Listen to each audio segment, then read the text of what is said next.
Okay, ganda pagmasdan. Okay, so nandito tayo sa area kung saan daming koi. Yan, dami nila nagsilapitan. Kanina akala namin mangilan-gilan lang sila, pero in fairness, dumami sila ngayon tapos nagsilabasan siguro yung iba na nasa ilalim. And mainit kasi, so that's why sa ilalim medyo malamig. Pero nung nataon na parang pakakainin sila, marunong din. Though anyway, Noah's Ark, babe, tama? So, dito tayo ngayon sa isang structure dito sa Garden of Eden. Dun sa kanina sa kamay ni Jesus, katabi lang to. Pagbaba mo, katabi lang siya. And since garden,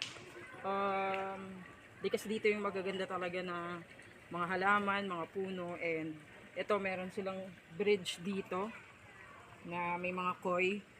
Nakakatuwa din, nakikipaglaro yung mga isda.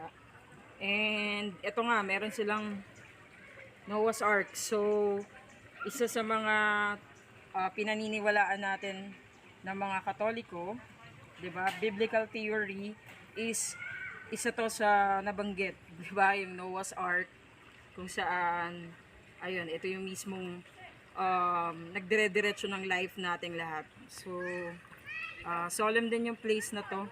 And yung ark, according dun sa source natin, para siyang isang para siyang isang location kung saan nag-aaral, nagmi-meeting yung mga seminary natin, yung mga padre, madre natin. So activity area natin nila sa loob.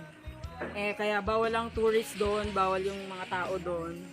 Pero okay na din kasi 'di ba sa Bible halos ganoon din. Very solemn din, and yung mga makakapasok din lang diyan yung mga seminarista natin, 'di ba? So again, best place. Then, dito sa Quezon, yung Garden of Eden. So, don't miss it kapag pumunta kayo dito.